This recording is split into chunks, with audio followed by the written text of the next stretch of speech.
Bahawal Nagar bureau chief محمد راشد بھٹی Pakistan media council کا تعزیتی اجلاس زیر صدارت سینئر نائب صدر پاکستان میڈیا کونسل جاوید بھٹ اور جنرل سیکرٹری راجہ کوکب افتخار منعقد ہوا۔ اجلاس میں چیئرمین پاکستان میڈیا کونسل میاں احمد لالکا نے خصوصی شرکت کی۔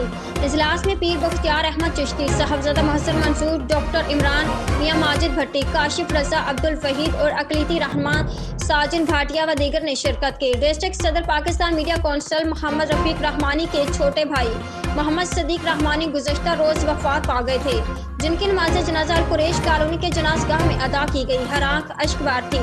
نماز جنازہ میں سیاسی و سماجی شخصیات سمیت لوگوں کی کثیر تعداد نے شرکت کی۔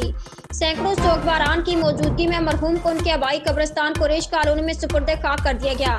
مرحوم ملنسار اور خوش اخلاق طبیعت کے مالک تھے۔ اجلاس میں تمام ممبران نے گہرے دکھ کا اظہار کرتے ہوئے دعا کی کہ اللہ تعالیٰ مرحوم محمد صدیق رحمانی کو جنت الفردوس میں اعلیٰ مقام درجات بلندی، الواحقین کے لیے صبر و جمیل کی دعا کی گئی۔